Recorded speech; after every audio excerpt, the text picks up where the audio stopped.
Urwa bin Zubair, anak beliau, menceritakan, di tubuh ayahku Zubair ada 13 luka sabetan pedang. Salah satunya di pundaknya, dan itu semua karena berperang. Luka itu saking dalamnya, sabetan pedang yang dipukul ke badannya membuat lubang. Ada sabetan pedang itu lubang, dan aku bisa memasukkan jariku ke dalam luka itu.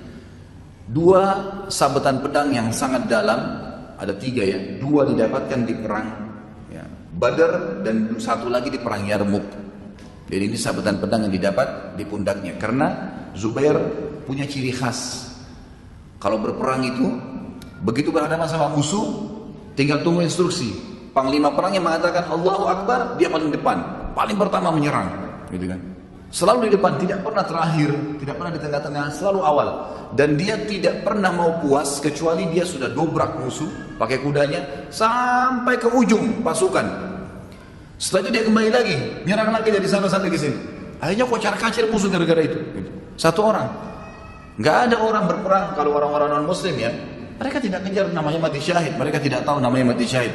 Maka mereka ya ragu-ragu, kalau berhadapan musuh baru menangkis, baru menyerang. Tapi tidak ada yang berani langsung menyerang. Dan ini tokoh luar biasa, keberanian yang luar biasa yang dimiliki oleh Zubair radhiyallahu anhu. Tapi nanti juga akan ada bahasan dalam peperangannya. Ini cuma sekedar gambaran saja. Kata Ali bin Zaid rahimahullah, seorang ulama tabi'in, aku pernah melihat Zubair di bagian dadahnya ada seperti tanda-tanda yang besar, seperti mata-mata unta, dan itu adalah tanda tusukan tombak atau anak panah. Jadi biasanya kalau tombak dilempar tertusuk di badan seseorang, maka menghasilkan lubang, gitu kan.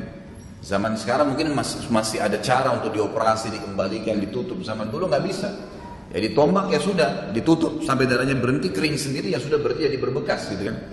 Di dada Zubair ditemukan banyak sekali ya, waktu beliau terbuka bagian bajunya, karena zaman dulu orang menggunakan izar dan rida ya, seperti baju ihram. Jadi bagian atas itu cuma dililit-lilit saja, biasanya begitu. Maka ada kelihatan lubang-lubang tersebut, dan itu adalah bekas tombak atau anak panah. Dan beliau tetap tidak pernah mengeluhkan kepada orang lain. Dan ini masuk dalam substansial bahasan bagaimana kesabaran dia dalam menerima apapun yang diterima dari jalan Allah Subhanahu wa taala. Zubair termasuk orang yang hijrah di Habasyah. Dan Habasyah ini adalah Ethiopia tentunya. Di awal-awal Islam, kaum muslimin banyak disiksa oleh orang-orang kafir Quraisy, sebagaimana kita tahu, sampai Allah Subhanahu wa taala mengizinkan melalui lisan Nabi Muhammad sallallahu alaihi wasallam untuk hijrah ke Habasyah. Ya, hijrah ke Habasyah. Maka hijrahlah sahabat-sahabat Nabi, dan diantaranya adalah Zubair bin Awam. Dan ini ada fadilah sendiri, karena orang yang hijrah itu punya pahala ya, hijrah itu ibadah. Dan Zubair termasuk sama dengan Uthman bin Affan, hijrah ke Habasyah dan ke Madinah. Jadi 2 pahala hijrah yang mereka dapatkan. Pada saat sahabat tinggal di Ethiopia, di Habasyah ini, Najasyi, raja mereka pada saat itu, yang akhirnya masuk Islam di tangan Ja'far bin Abi Thalib. Dan ada hukum sendiri di sini. Najasyi pada saat masuk Islam didengar oleh para pendeta-pendeta dan pastor, dan mereka pada saat itu sudah mengatakan Isa anak Tuhan. Maka mereka pun berusaha menggulingkan Najasyi. Maka Najasyi akhirnya menyembunyikan Islamnya, dan beliau sempat meletakkan di bagian bajunya lembaran Al-Quran yang ditulis di atas kulit, dibawa oleh Ja'far lalu ditaruh di dalam dadahnya. Lalu dikumpulin sama dia pastor-pastor semua, sambil dia mengatakan, kenapa kalian mau memerangi saya? Kata mereka, engkau telah berkhianat wahai raja. Engkau telah mengubah keyakinan kami bahwasanya Isa itu anak Tuhan. Ya, dengan. Lalu kata Najasyi, apa yang kalian yakini? Mereka bilang, kami yakin kalau Isa anak Tuhan. Lalu Najasyi pegang dadanya sambil niat untuk memegang Al-Quran tadi, dan dia mengatakan, saya dalam keyakinan ini, gitu kan? Maksudnya Al-Quran ini. Mereka tangkapnya keyakinan seperti yang dipegangi oleh orang-orang Nasrani, karena waktu itu memang dia akan digulingkan, gitu kan? Yang terjadi adalah ada salah satu dari pastor yang ada hadir pada saat itu, sepupunya Najasyi, dan dia tidak terima itu. Dia bilang, pasti Najasyi ini dusta, nggak mungkin. Dibentuklah sama dia pasukan untuk memerangi Najasyi. Terjadi perang. Nah sebelum terjadi perang, kaum muslimin sahabat yang sudah lari dari Mekah waktu itu merasa tentram di Ethiopia karena dikasih makanan, minuman, naungan, mereka bebas beribadah semaunya, gitu kan. Bahkan Najasyi sempat syahadat di tangan Ja'far bin Abi Thalib. Makanya waktu beliau meninggal, Nabi SAW sempat mensolati ghaib Najasyi, karena waktu beliau meninggal sudah tidak ada lagi sahabat di Ethiopia, semua sudah hijrah ke Madinah, gitu kan. Maka Nabi SAW mensolati ghaib, dan ini juga sebuah hukum sendiri, bahwasanya solat ghaib itu dikerjakan bagi orang yang tidak ada muslimin yang lain mensolatinya. Kalau kita di Indonesia kan meninggal di Surabaya, Jakarta solat ghaib, di Bandung solat ghaib. Ini nggak pernah ada sunnahnya sebenarnya. Satu-satunya riwayat berhubungan dengan salat ghaib adalah salatnya Nabi SAW untuk Najasyi waktu Najasyi meninggal di sana, karena tidak ada satupun muslim di sana, sendirian dia. Maka Nabi SAW salati di Madinah, gitu kan. Itu hukum syar'i yang ada diambil. Tapi ringkas cerita adalah pada saat Najasyi diserang oleh sepupunya sendiri yang juga salah satu pastor membentuk pasukan, terjadi peperangan. Najasyi sempat mengamankan beberapa sahabat, semua sahabat untuk menyeberang Sungai Nil. Jadi kalau kita lihat Ethiopia itu berada di wilayah Afrika. Antara Afrika, Ethiopia dengan Jazirah Arab itu ada Laut Merah. Ya. Ada pecahan Sungai Nil di situ. Maka dia pun atau Najasyi menyuruh sahabat-sahabat untuk menyeberang Sungai Nil. Ya kalau saya tahu ini bukan Sungai Nil, dia menyeberang Laut Merah sebenarnya. Selamatkan diri ke wilayah Yaman di tepi Laut Merah, disuruh tunggu di situ. Maka yang terjadi adalah waktu terjadi peperangan, kata Ummu Salamah radhiyallahu anha yang nanti jadi istri Nabi sallallahu alaihi wasallam, Ummul Mukminin, berkata waktu itu kami semua berdoa agar Najasyi diberikan kemenangan, karena kalau Najasyi kalah maka tidak ada lagi tempat bernaung kecuali kembali ke Mekah dan bisa disiksa lagi. Waktu dia bilang kami lagi ragu, khawatir jangan sampai Najasyi yang kalah, karena mereka ini bisa dibunuh nanti. Tapi Najasyi sudah memberikan keamanan untuk menyeberangi Laut Merah. Kata Ummu Salamah, kami pun akhirnya berkata satu sama yang lain, siapa kira-kira yang berani menyeberang laut ini, lalu menyaksikan peperangan, melihat siapa yang menang, lalu menginformasikan kepada kami. Semua orang waktu itu diam, tidak ada yang ngomong. Zubair datang mengatakan, saya, umurnya 15 tahun waktu itu, saya akan nyeberangin lautan ini dan saya akan saksikan peperangan itu. Kata Ummu Salamah, lalu kemudian ditiupkanlah bantal atau balon, gitu kan, yang diletakkan di dalam, lalu dia menyeberang. Lalu Zubair pun menyaksikan peperangan tersebut, dan tidak lama kemudian sementara kami lagi dalam keadaan ragu, Zubair sudah menyeberang kembali dan berteriak sambil mengatakan, berita gembira wahai kaum mukminin, Najasyi telah diberikan kemenangan oleh Allah Subhanahu wa taala. Tapi di sini ada peran Zubair bin Awam yang sangat luar biasa beraninya, karena kalau dia pergi menyaksikan peperangan berarti ada kemungkinan dia kena serangan, gitu kan? Tapi dia berani hadir pada saat itu untuk mendatangkan informasi kepada kaum muslimin, dan ini saya angkat karena memang ditulis dalam buku yang sedang kita bedah. Kita masuk sekarang bagaimana perannya dia dalam kancah peperangan. Dimulai dari perang Badar misalnya.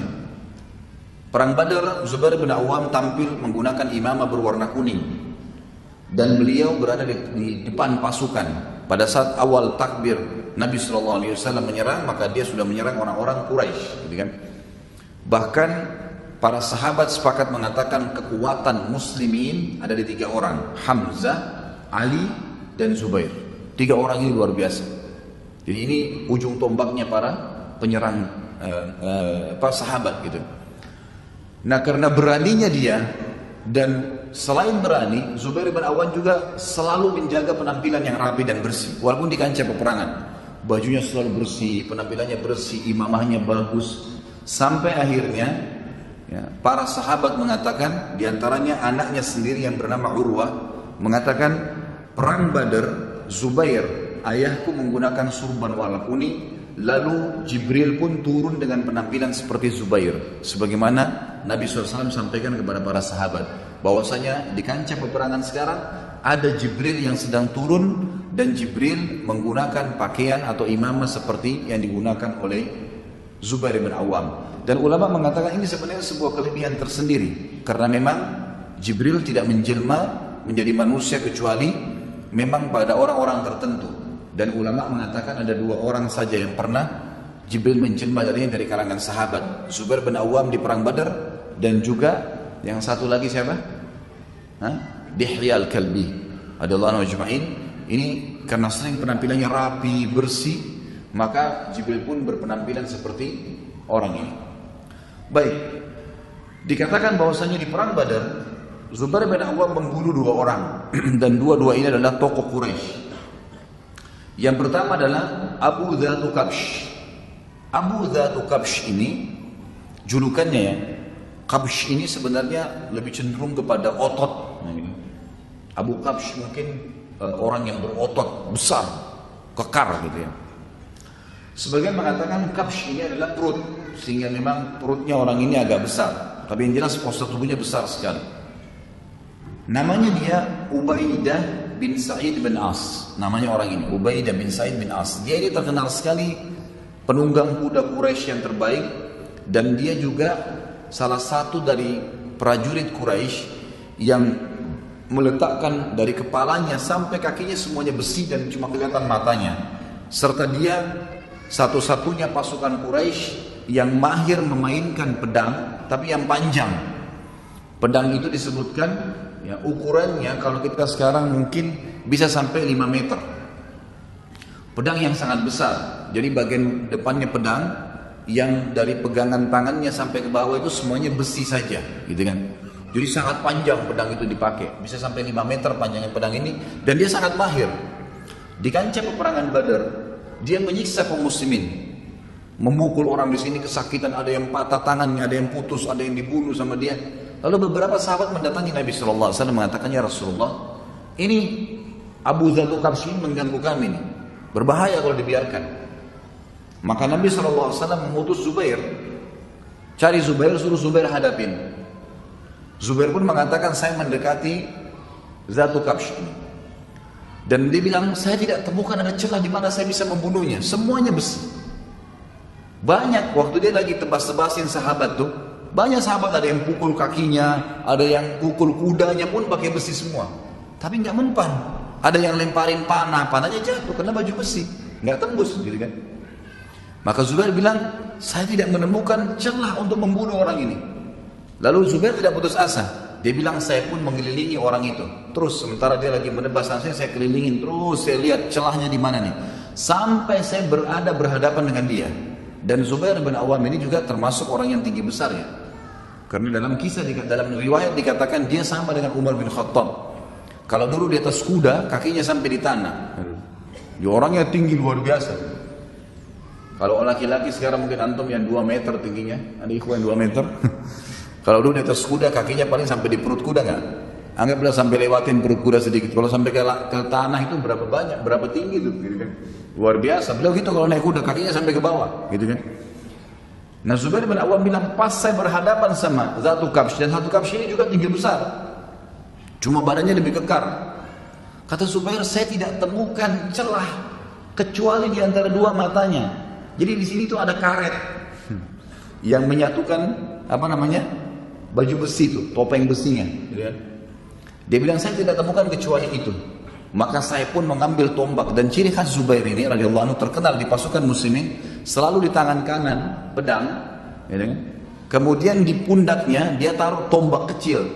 Tombak kecil ini khusus untuk digunakan membunuh orang-orang tertentu, gitu kan? Dia menaruh pedangnya dan dia ambil tombak kecil itu. Dia bilang, lalu saya bertakbir sambil melemparkan niat membunuhnya sebagaimana perintah Nabi SAW, dan saya melempar tepat kena di karet itu sehingga tembus sampai ke belakang kepalanya. Dalam riwayat lain dikatakan Zubair bin Awam mendapatkan celah, kemudian meloncatin Dzatu Kabsh ini sampai jatuh dari kudanya, kemudian menancapkan tombaknya di celah tadi yang bisa kena, dan akhirnya terbunuh. Dan Zubair mengatakan, saya berusaha menarik tombak saya kembali itu dengan sangat susah payah sampai bengkok tombak saya gitu. Tapi perannya adalah di sini, di kancah peperangan membunuh musuh, gitu kan? Membunuh musuh. Tentu dalam Islam, di luar kancah peperangan, yang dibolehkan membunuh itu kalau kita diserang. Misal ada perampok, ada pencuri, membela diri itu boleh. Selain ini nggak boleh, gitu kan?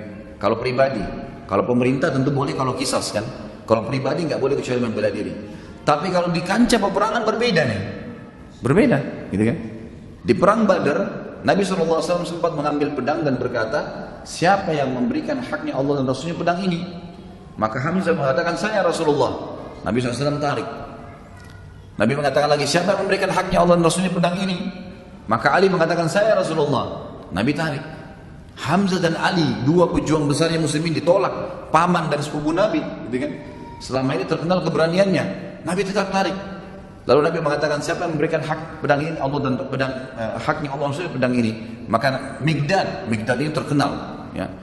Dia satu orang dihitung sama dengan 1000 kekuatan laki-laki, sama dengan Zubair bin Awam. Nanti ada bahasan di Migdad. Tapi Zubair bin Awam juga salah satu dari orang yang dihitung 1000 kekuatan oleh Umar bin Khattab. Nanti akan kita sebutkan riwayatnya. Maka Nabi SAW tarik. Lalu Abu Dujana radhiyallahu Syammah, ya, yang terkenal, beliau mengatakan, ya Rasulullah, dia tanya, apa haknya Allah dan Rasul di pedang itu? Maka kata Nabi SAW, engkau mengambil dan engkau memerangi, melawan musuh Allah sampai pedang ini bengkok. Artinya kalau di kancah peperangan berbeda. Tunjukkan keterampilan, memang harus membunuh, tapi tidak ada mutilasi ya. Sudah ditusuk mati selesai. Tapi tidak boleh sama sekali kita lari dari kancah peperangan, merasa takut, nggak perlu semuanya. Nggak ada rasa takut bagi seorang muslim. Tidak ada sifat pengecut, malas, perhitungan dalam Islam, tidak ada itu. Sama sekali. Bahkan Nabi SAW mengatakan, Allahumma inni a'udzubika minal jubni wal bukhl. Ya Allah, jauhkan kami dari sifat pengecut dan perhitungan, bakhil, pelit, gitu kan? Di jalan Allah SWT. Ini tidak boleh ada. Tidak ada pengecut dalam Islam. Tapi kita merendah. Di luar kancah peperangan kita merendah. Siapa yang tawadhu, ya, kepada Allah, di jalan Allah, Allah akan angkat derajatnya. Merendah, tidak sombong, ya. Di luar. Tapi dalam kancah peperangan lain. Abu Dujana waktu sudah mengambil pedang tadi, maka dia pun mengelitkan imamah merah di atas kepalanya. Kemudian dia membusungkan dadanya sambil memegang pedang dari Nabi SAW dan ditaruh di dadanya, menunjukkan kekuatannya gitu. Lalu kata Nabi SAW, caranya orang ini, Abu Dujana, dibenci oleh Allah kalau di luar tempat ini. Tapi kalau di sini dibolehkan, di kancah peperangan, menunjukkan kekuatan untuk musuh. Ini pelajaran lain ya, yang mesti kita ambil. Maka Zubair bin Awam dan sahabat-sahabat Nabi yang lain sangat paham masalah ini. Menghadapi musuh tidak perlu tunjukkan kelemahan. Memang mereka harus tunjukkan kemahiran dan memang mencari mati. Karena tujuannya orang masuk medan perang adalah mati syahid. Yang kedua baru menang, gitu kan? Makanya para mujahidin tidak pernah kenal namanya kalah. Kita menang atau mati syahid. Kalau mati pun semua terbunuh, tidak ada kekalahan, untuk menang malah. Itu kemenangan yang pertama dicari. Mati syahid semua masuk surga tanpa hisab, dan banyak kelebihan orang-orang yang mati syahid.